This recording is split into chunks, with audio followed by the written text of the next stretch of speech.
আসসালামু আলাইকুম। ইলিশ কুরমার রেসিপিটা আপনাদের সাথে শেয়ার করব। তো প্রথমে আমি ইলিশ মাছ ৭ পিস নিয়েছি।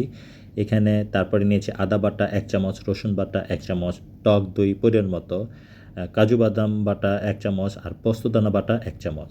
আর বেরেস্তার জন্য পেঁয়াজ নিয়েছি হাফ কাপ এবং লং কয়েকটা এবং দারচিনি ২ পিস। পেঁয়াজ, দারচিনি, লং।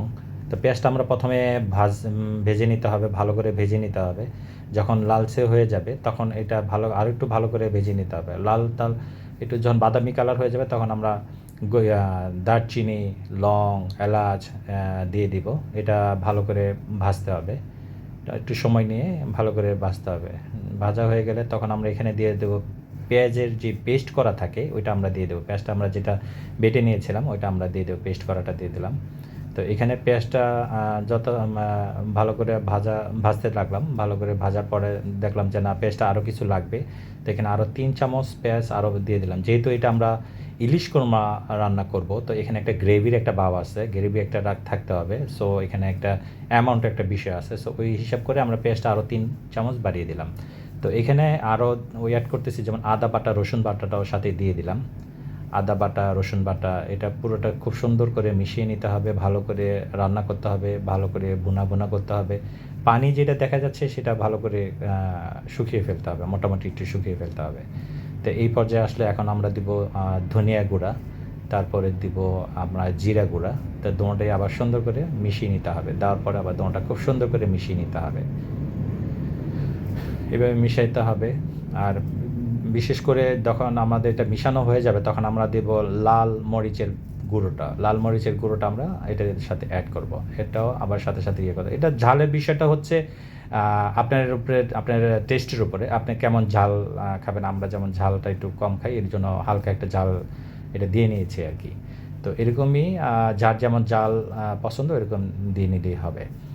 তো এখন এই পর্যায়ে এটা ভালো করে মেশানো হইলে তখন আমরা এই পেস্তা বাদাম, তারপরে আছে আর সরি এখানে আমরা এখানে আমরা পোস্তদানা বাটা এবং বাদাম বাটা যেটা ছিল এটা একটা পরিমাণ মতো আমরা নিয়েছি। এটা এখানে দিয়ে পুরাটি পেস্টটা সুন্দর করে মিশিয়ে নিয়েছি এবং পুরাটাই সুন্দর করে ভেজে ভেজে যখন দেখবেন তেলটা বের হয়ে আসছে, রান্নার মধ্যে তেলটা দেখা যাবে যে তেলটা হয়ে আসছে, পানিটা কমে গেছে, তেলটা দেখা যাচ্ছে, তখন মনে করবেন যে এটা হয়ে গেছে আর কি, কম বেশি হয়ে গেছে। এই পর্যায়ে আমরা সাথে সাথে অ্যাড করব হলো সস। হ্যাঁ, ১ চামচ সস নিয়ে নিলাম। তো ১ চামচ সস এখানে ভালো করে মিশিয়ে নেব। আপনারা দেখতে পাচ্ছেন যে চতুর্দিকে মোটামুটি ভালোই তেল উঠছে, মানে দ্যাট মিনস এই মশলাটা পুরোপুরি আলহামদুলিল্লাহ হয়ে গেছে। হ্যাঁ, পুরোপুরি হয়ে গেছে, মশলাটা হয়ে গেছে, এখনও তেলটা ভালো দেখা যাচ্ছে। তো এখন আমাদের যে মাছটা নিয়েছিলাম এই মাছটা একে একে করে সবগুলো মাছ খুব সুন্দর করে দিয়ে দিব, সুন্দর করে দিয়ে দেবো মাছগুলি। দেওয়ার পরে আমরা এটাতে প্রত্যেকটা মাছ এখানে ৭ পিস মাছ আমরা ব্যবহার করছি। ডিম আছে মাছের, মাছের টেস্টটা অনেক, মানে দেশি মাছ তো, পদ্মার মাছ, আলহামদুলিল্লাহ খুব টেস্ট।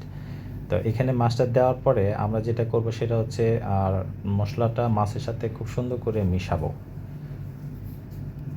মাছগুলো দেওয়া হয়ে গেছে, এখন মাছগুলো প্রত্যেকটা মাছই আমরা খুব সুন্দর করে মশলা সহ এটা উল্টিয়ে দিব।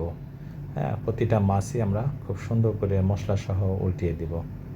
এতে করে হবে প্রতিটা মাছই মশলাটাও থাকবে এবং সুন্দর মতো মানে নিচেও মশলা থাকবে, উপরেও মশলা থাকবে এবং সুন্দর করে এটা আমরা যখন এটা কমপ্লিট করে ঢেকে দিব তখন পুরোটাই একদম খুব সুন্দর করে হয়ে যাবে, আস্তে আস্তে করে কুকটা হয়ে যাবে, রান্নাটা খুব সুন্দর করে হয়ে যাবে। তো এই পর্যায়ে আমরা পুরোটা মাছই খুব সুন্দর করে কাভার করে দিয়েছি মশলা দিয়ে।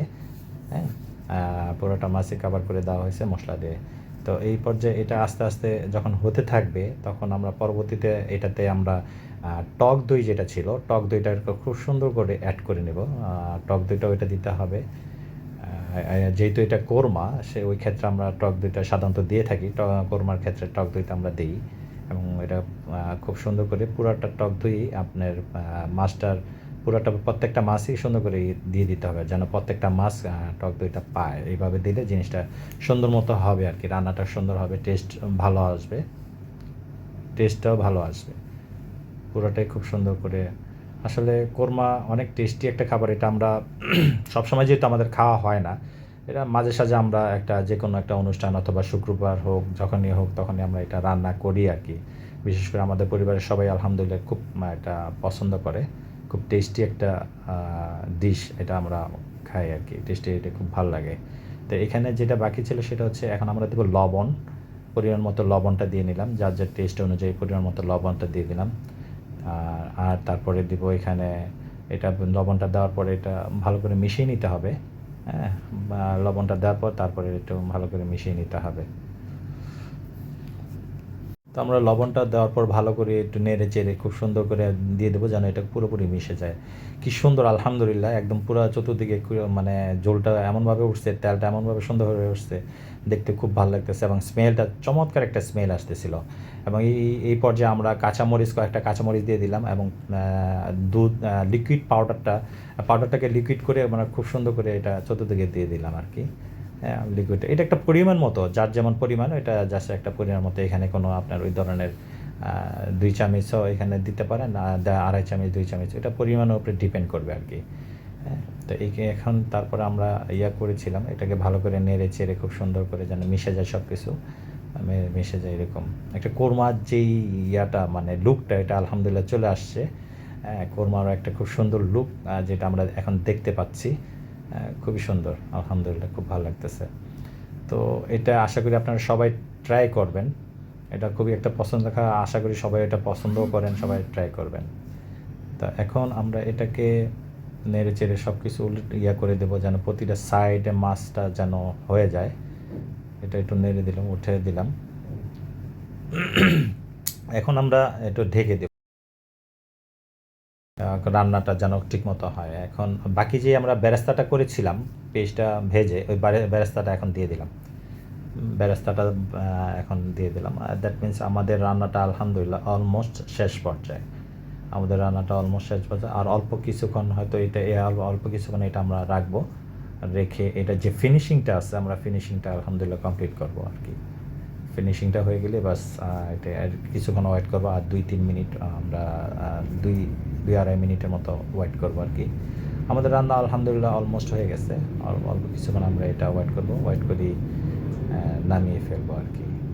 যাক, আলহামদুলিল্লাহ, আমরা আপনারা এই ইলিশ কোরমার রেসিপিটা অবশ্যই দেখবেন। এবং রান্নাটা প্রায় শেষ পর্যায়ে, এখানে আর শুধু একটা আইটেমই বাকি আছে, সেটা ঘি। আমরা ঘিটা দিব, ঘিটা দিয়ে তারপরে নামিয়ে ফেলবো আর কি। তো আমার ইলিশ কোরমাটা আলহামদুলিল্লাহ অলমোস্ট কমপ্লিট হয়ে গেছে, আলহামদুলিল্লাহ। আমরা এর মধ্যে ঘিটাও দিয়ে দিলাম, ঘিটা দেওয়া শেষ হয়ে গেছে, আমার ঘি দেওয়া শেষ। তো আমি অল্প কিছুক্ষণের মধ্যে মানে আর হয়তো অল্প কিছুক্ষণ দেখব, নাড়াচাড়া করে দিয়ে নামিয়ে ফেলবো আর কি। তো ধন্যবাদ আমার এই রেসিপির সাথে থাকার জন্য।